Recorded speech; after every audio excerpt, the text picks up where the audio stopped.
Hi guys, I'm Danny, and I started a Sunday gym because I've noticed lately that people tend to go to colleges and universities without actually knowing why they're there. And afterwards, starting jobs that are unfulfilling. So I'm interviewing different professionals to see what they have to say and share their knowledge and experience with you. I hope you enjoy it. To the program, man. Thanks for the follow-up. How you doing? Hey, doing great, doing great. Thanks for having me back on. It's been too long. It has been, but it's worth it, man. And I Yeah. really love talking about Christianity, about Oh religion, yeah. and you Oh are yeah. the perfect man to talk about. Oh, thanks. I was really I'm kind of an anachronism. I don't want to use those English words because I'm not sure the audience will understand. I'm kind of an odd person as a black person in America as a Christian because even though a lot of blacks go to church, we do. We tend to vote for the leftist party in the United States overwhelmingly in the black community, including in the black church. oh We have some people who used to sit beside us in our church that we go to. We have a white pastor, and they've left the church. Why? Because the black pastor, there was a picture showing him and some other people. Some of them have questionable faith, in my opinion, but they were all laying hands on the president. He wasn't the president-elect at the time, Trump, and praying with him. And they're threatening to leave the church that I'm going to, even though throughout the time that I've attended this church, the guy has not said anything one way or the other when it comes to politics directly. He's linked everything he said to the Bible. This guy loves the Bible. He comes and he talks about it. He pray. I mean, the church I left, the pastor was injecting doubt in the veracity of the Bible, which is he talked about the other pastor unhitching from the Old Testament.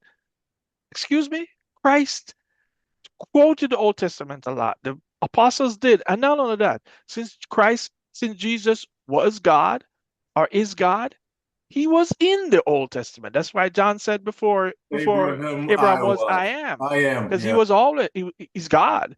And for him to say that, one of the reasons why I left that church. So to go back to the black community, I see a lot of them, tend to be socially and politically left, even though they go to church and they know what the Bible says about certain things. They still support the party that supports a lot of these anti-biblical things. I So personally I so believe I'm that. unusual when I'm talking about politics because Yeah, people no, kind of assume no, that you I'm can do that. That's not an issue. I personally believe that number one, I believe that I'm the church. The church is within my body. I am the. This is why when Jesus died on the cross, the veil Mhm. was broken.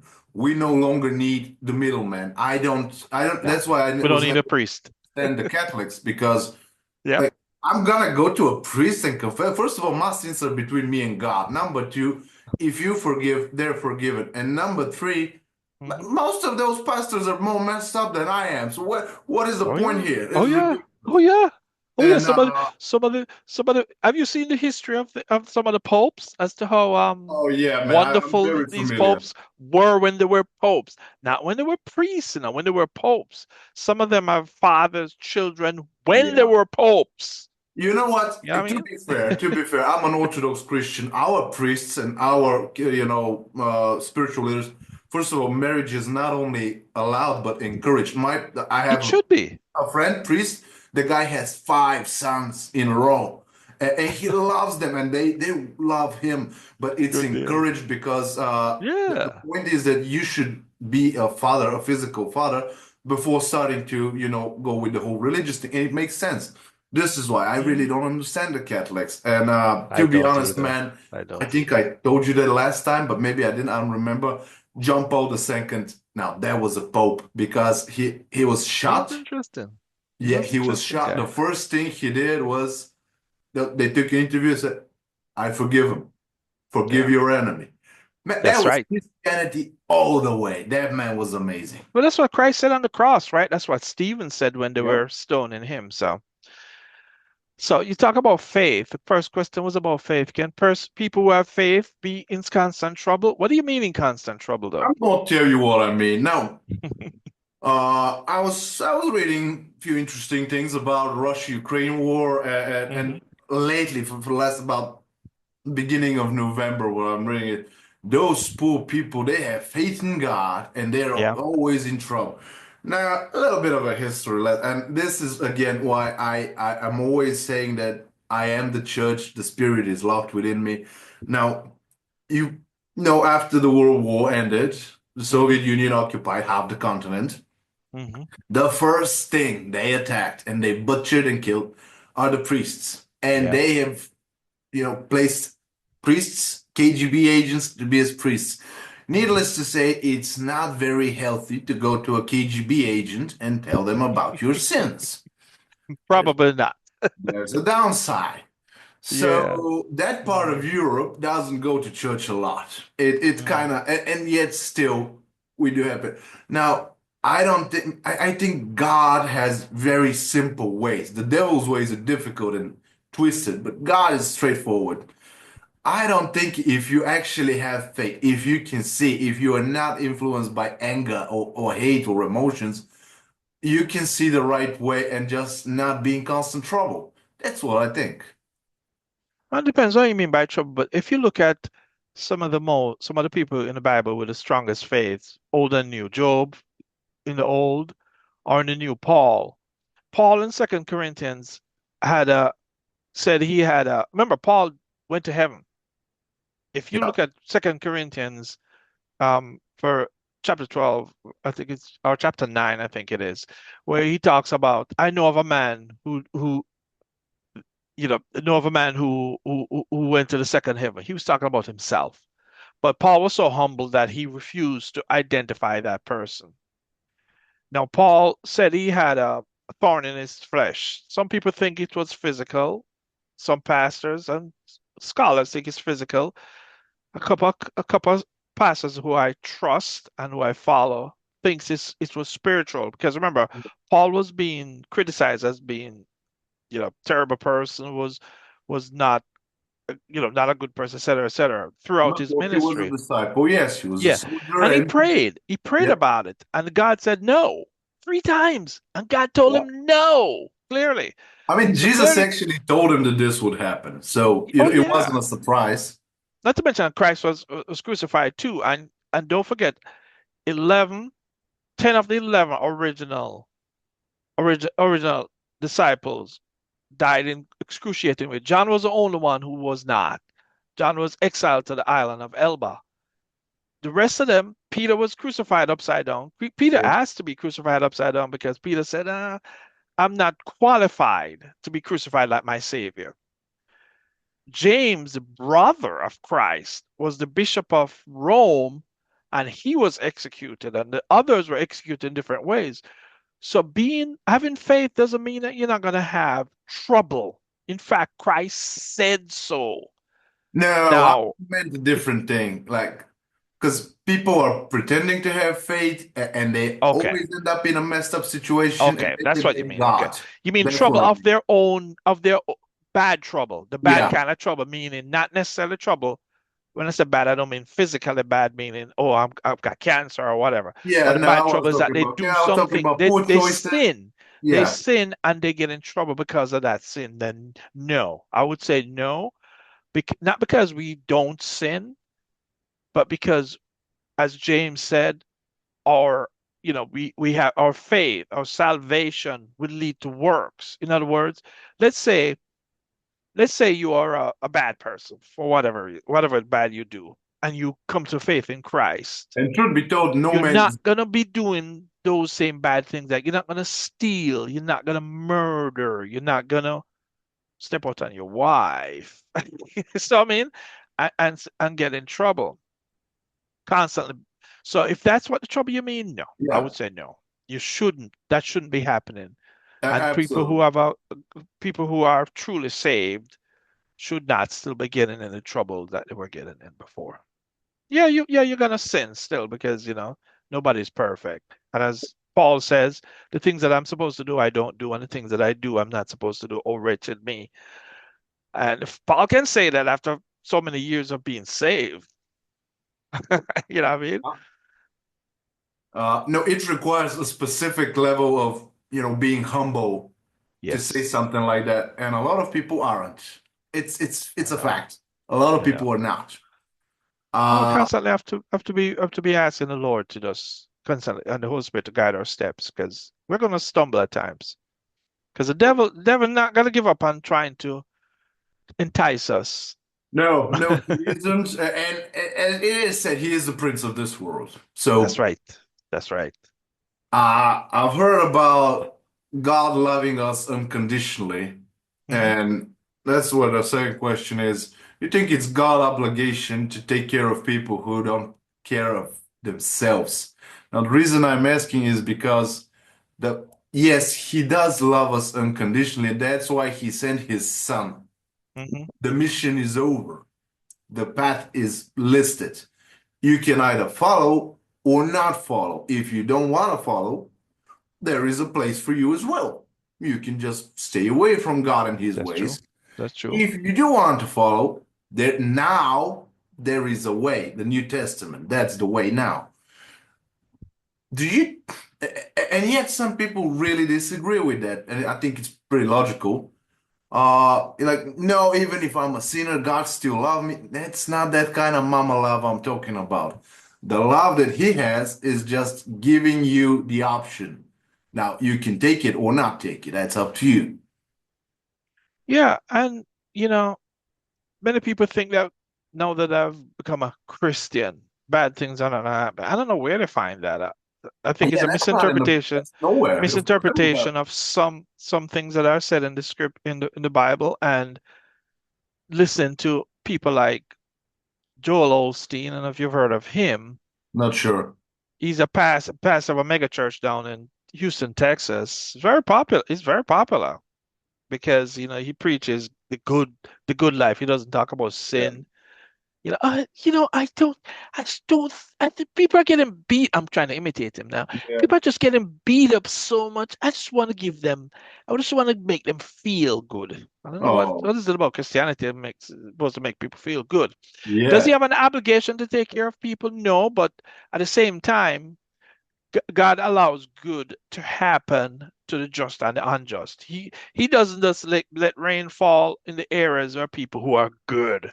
For one thing, nobody's good enough anyway. Yeah. And and when there's drought, etc., in certain areas, that doesn't mean that it's only bad people live there. Now, keep in mind that he destroyed Sodom because Abraham couldn't find 10 Yeah. good people in there. And then However, he went back and asked, can I look for one? so so that doesn't mean God doesn't have an obligation to do anything good for us. We are horrible. We are sinners. If it wasn't for his grace, we wouldn't be alive. We don't deserve, none of us, not And even I Mother think Teresa, as good as she was, you deserve need to have God's goodness. a special kind of ego to actually believe that you can I hold God know. accountable for something. That's a I know. Every good thing that happens to me, I'm just so in awe of it. Even just waking up this morning, as simple as that might sound, I'm just in awe that God allows me to wake up. I don't deserve it. With that said, that doesn't mean that we should have false humility. We should be humble, but not yeah, have false humility. Don't beat up yourself to say, I'm such a horrible, terrible person. Oh, I mean, Paul did say, oh, wretched me, but just humble ourselves, yeah, help others, love others the way God said we should love them, and just be a decent person. It's kind of like we're going to be traveling next weekend, and I know that's going to be very stressful. You know, flights may be delayed because of whatever. But if we don't just don't act like jerks like some people do, understand that certain things are not the fault of the people that you're interacting with, and just treat people with courtesy and yeah. kindness. There is this historic figure that I've read so much about him. I truly love and admire this man. For some reason, in every single Hollywood movie, this guy is trashed. Although he shouldn't. His name is Armand Jacques Dupercy du Richelieu. He was Oh, a cardinal in France, and okay. he designed the modern Secret Service of France. Really? He was The absolute. Sûreté? The Sûreté? Say again? Did he design the Sûreté? Isn't that the Sûreté? I'm not sure. Okay, I thought that was the Secret Service of France called the Sûreté. Yeah, no, I don't think I'm not sure. But the point is that, and always in movies like The Three Musketeers, always depicted as Oh, a okay. monster, but he wasn't. He was a Oh, genius and a statesman. He was also known to be the best swordsman in Europe at the time, which, pretty. And he was a colonel. oh yeah. And one time, one minister asked him, "So if you're a man of God, why do you wear armor under Mhm. the cloth?" And he said, "I am a man of God and I'm wearing cloth. You're not a man of God, so I'm wearing armor." Oh, that's a good one. That was a smart guy. That That's a was an brilliant absolute comeback. genius. Yeah, yeah. I don't know why people uh, are under the mistaken impression that you shouldn't defend yourself. Even Yeah. America, they criticize Christians for owning guns. Why not? Why shouldn't you be able to defend yourself and your family by any means legally, I any had a talk. legal means necessary? Yeah, I know. I had a talk I with a think they friend of mine. misinterpret Christ talk about, you know, turn the other cheek when somebody slap you. And yeah, Yeah, that's look at David. David was a man of God. Yet still David had armor, he had sword, he had yeah. spears, and he went to war. You know what I mean? I know So, what you mean, and in all fairness, I had a talk about that specific subject. Now listen, for whatever reason, I know a lot of criminals. And I guarantee that if when they want and if they want, they will always carry a weapon, whether if it's legal mhm. or illegal. The Okay, issue with that is if you make it illegal, you're hurting the people, not the criminals. The criminal will that's take it. right. He will find a way to get a gun. Don't worry about it. Give him an hour. That's what he needs. And yes, I Yeah, know it's an ugly subject, but that's true. So why punish the people that are actually obeying the law and not focusing on those that aren't? So that it's about doesn't make control. any sense to me. It's about control, and we have that debate here in the United States because you've heard of the U.S. Constitution, right? Yeah. You know, the foundation of the republic. It's not a democracy; it's a republic. And the first 10 are what's called a Bill of Rights, and number two is the right to keep and bear arms. Yeah. And a lot of the opponents talk about, well, back in the days when they were writing the Constitution, they didn't envision that people would have semi-automatic weapons and would have, who cares? It's in the Constitution. And what worries me is that it's, a lot, the foundation of that amendment is just at the whim of five people who are unelected. That's why voting is so important. Who you vote for in the presidency and who we vote for in the presidency and who we vote for in the Senate is critical because some of our rights may be maybe at the whim of five people who are unelected. I firmly believe that if you live So in a republic, like normal republic, I'm not talking about Russia or Turkey. I'm talking about normal republics. If you live in a normal republic, you have moral obligation to vote. I don't even care who you're voting for at this point. actually, it's Vote. important though. You have to be careful with that statement though, because it's important to vote for because the people of certain cities in the United States are ruin their decision to vote for certain people to be Yeah. in certain leadership roles where the criminals are running rampant because they know that they can get away with and not be punished for certain things, you know what I mean? So, We kind of found a solution to that problem here. oh, Now, what do you do? here, where I am, Bulgaria, Uh, we have a president, but the main guy is the prime minister.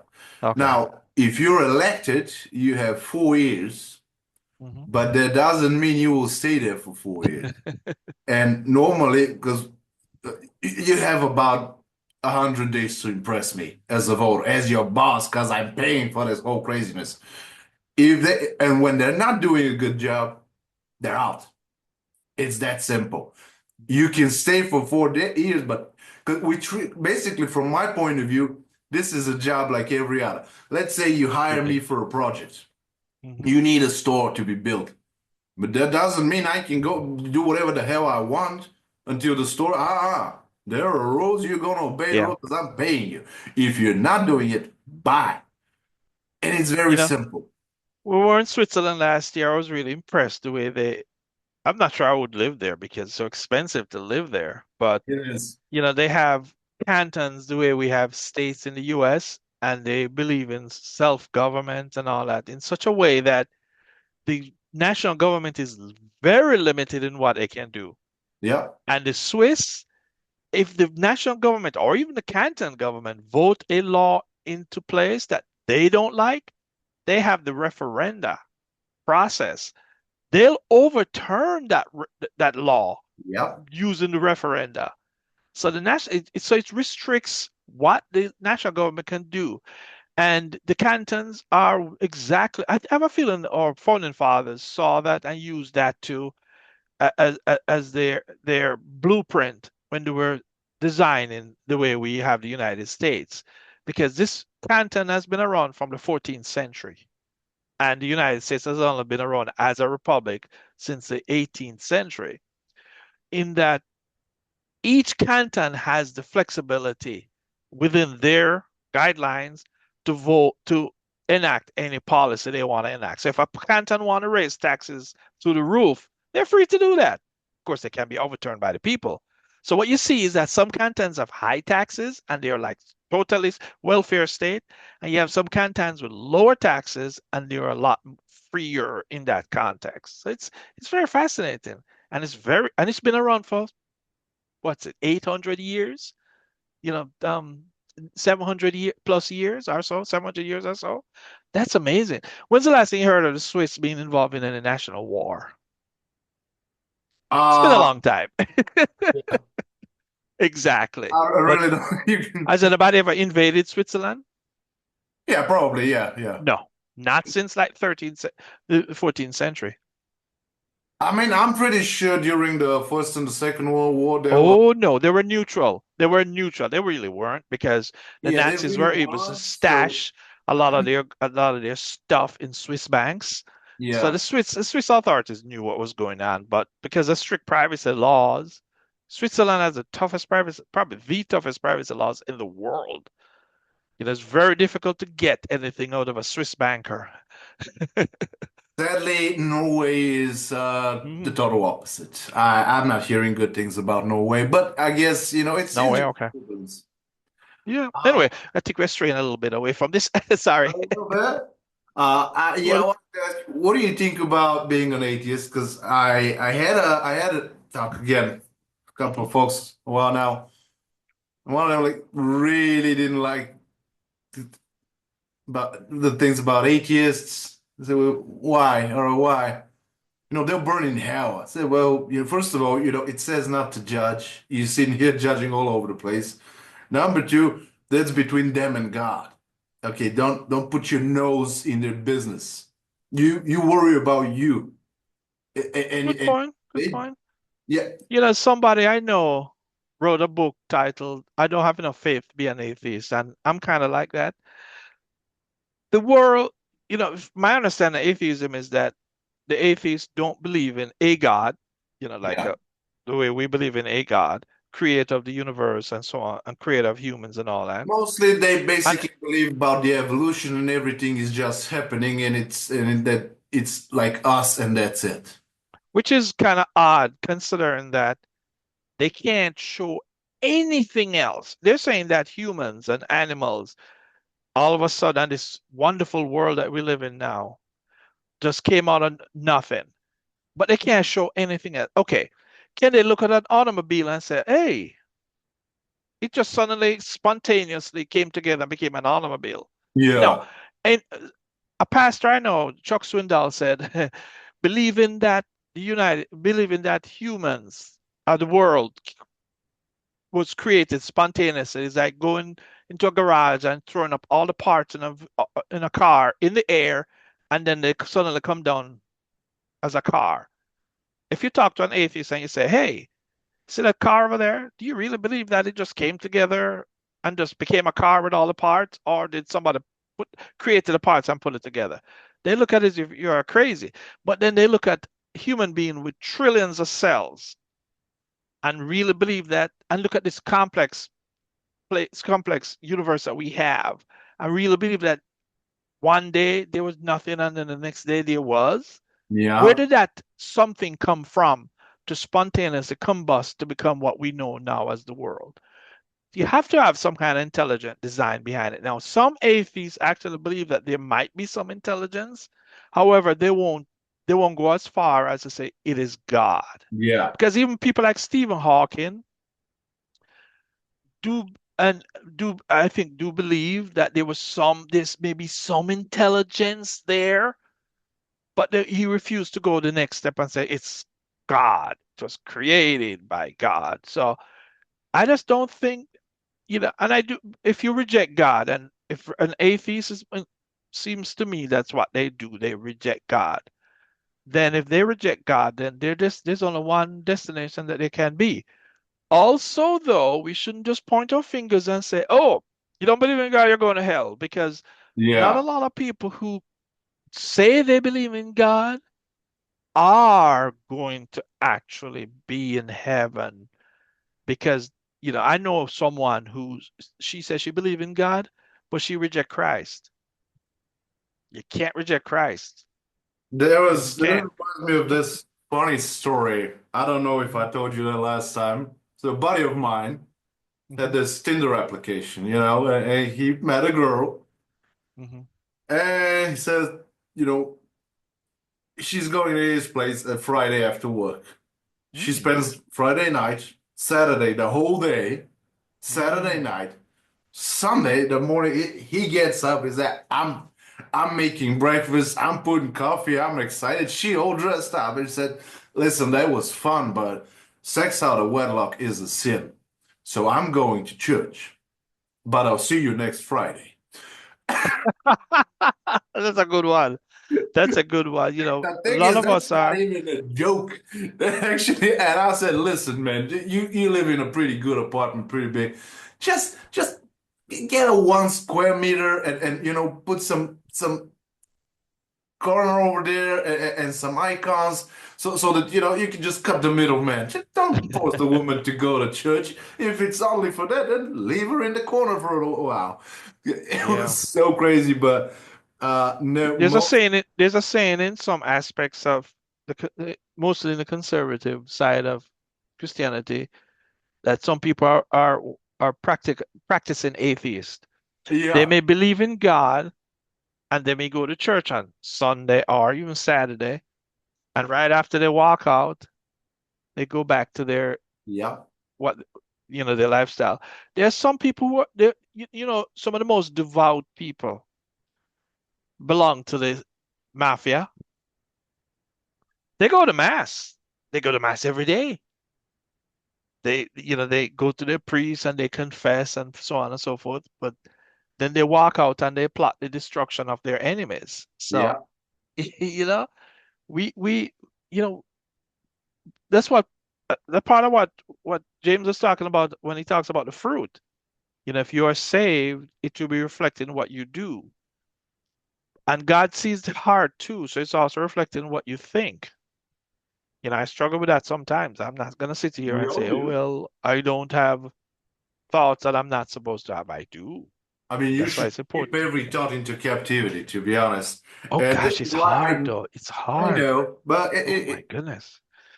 it's doable. And this is why I really don't like that expression, believe in God. I think I told you that. Because, the devil believes in God. He Oh knows gosh, that yes. God is, yeah, he acknowledges The this. devil knows the Bible better than we do.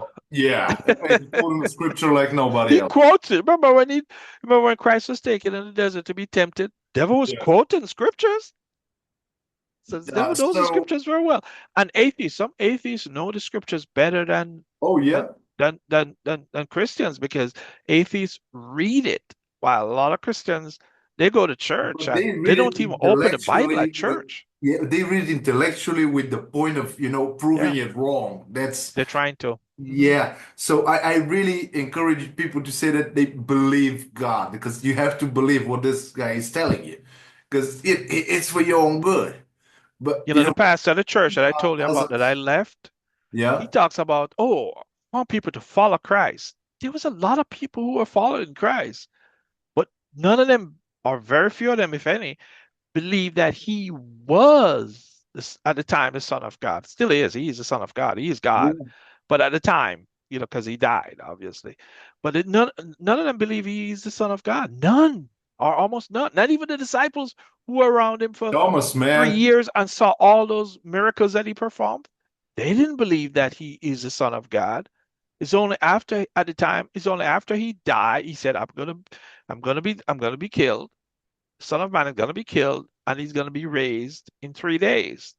And that's when he came back. And even when he came back, Thomas didn't believe him. Yeah. I That's have to put my why finger in it's, the side. So there was still doubt. This is one of the things that a guy told me.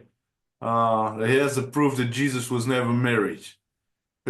Are you telling me you died for 3 days? You think I'm stupid? Yeah. Okay, yeah, but you are right, and this is why I really, kind of keep a distance. When I see that someone's always going to a church, but once they're out of the church, they're all crazy about it. That's when I'm like, okay, so I'm keeping my distance from those people. Yeah. Yep, I understand that. And with that said, Mark, we don't have time for the fourth question because this is a lengthy one, and I really enjoy the talks. I want to leave it for part 3. No problem. All right. Good to All see you. right. Good to see you again. So let's talk soon. All right. Sure thing. Bye. Take care. Bye. Guys, I hope this one was useful. Please follow the channel on YouTube, Rumble, Twitter, Gap, LinkedIn, and Facebook. Ring the bell and all the good stuff. Have a nice week ahead, and I'll see you next Sunday.